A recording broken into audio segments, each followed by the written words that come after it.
سبيل الدموع سبيل مريح. کیوں انہیں شہید کر دیا گیا؟ کس نے کیا کرایا؟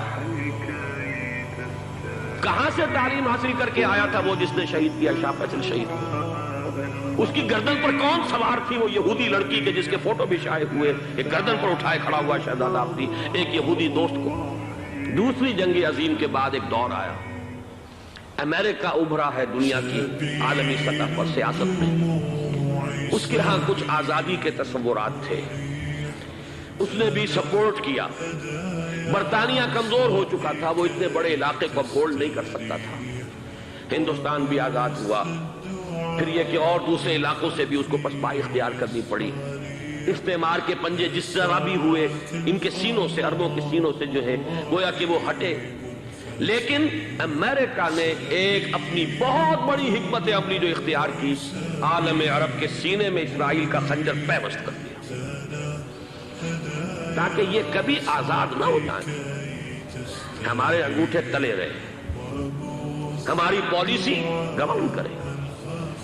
یہ استعمار کا دوسری جنگ عظیم کے بعد جہاں برطانوی استعمار، فرانسیسی استعمار رفتہ رفتہ یہ ہٹنے شروع ہوئے. صدر ناصر نے انگریزوں کو اٹھا کر پھینکا میڈیٹرینین میں اور دوسرے جگہوں سے.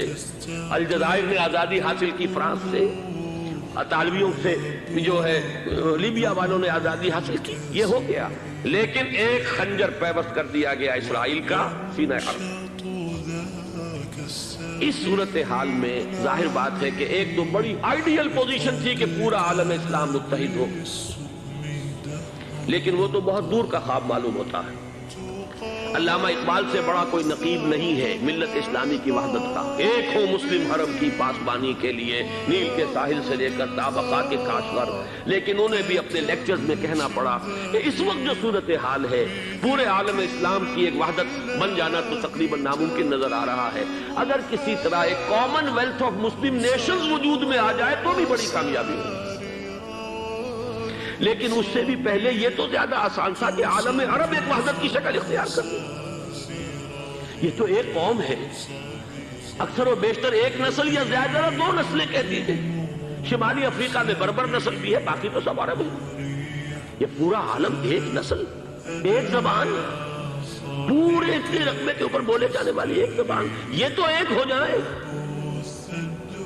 افسوس یہ ہے کہ اس کا ایک ہو جانا، ایک شخصیت ابھری تھی جو مذہبی مزاج کی شخصیت تھی، جو دینی مزاج کی حامل شخصیت تھی.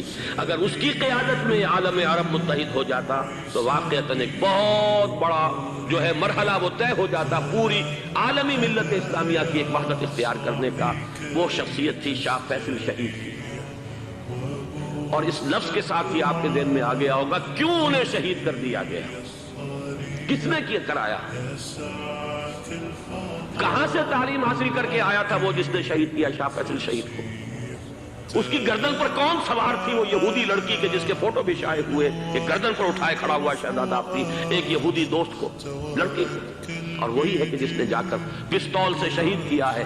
جان میں اچھی طرح جان لیجئے، جیسے بارہا میں نے عرض کیا ہے کہ حضرت عمر کو شہید کرنے والا کہنے کو ابو لولو فیروز تھا، لیکن اس کے پیچھے پورا ایرانی نسل پرستی کا جو پورا پس منظر ہے، اسے تو ہر شخص جس کی ذرا بھی نگاہ جو ہے جو صرف منظر کو نہ دیکھ رہی ہو، پس منظر کو بھی دیکھنے والی ہو، وہ تو جان لے گی کہ ابو لولو فیروز ایک فرد کا نام نہیں تھا، وہ ایران کا انتقام تھا عالم عرب سے. بالکل اسی طریقے سے یہ امریکی استعمار کا ہتھ کنڈا تھا، اسے محسوس ہوا. شاہ فیصل مذہبی مزاج کا شخص یہ ابھر رہا ہے، اور یہ شاہ فیصل کی حکمت عملی کا ذرا آپ اندازہ کیجئے. لاہور میں سمٹ کانفرنس ہوئی، اس میں وہ آئے، سب سے ٹاورنگ پرسنالٹی پورے اس وقت عالم اسلام کے اندر شاہ فیصل کی تھی.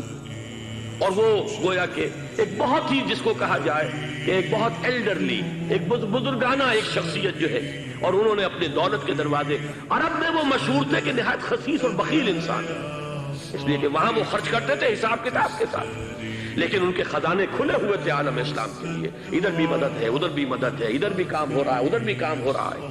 پھر انہوں نے تیل کا ہتھیار استعمال کر کے ایک دفعہ امریکہ کو دن میں تارے دکھا دیے تھے، لہذا ان کا ہٹایا جانا دین سے یہ امریکی استعمار کے لیے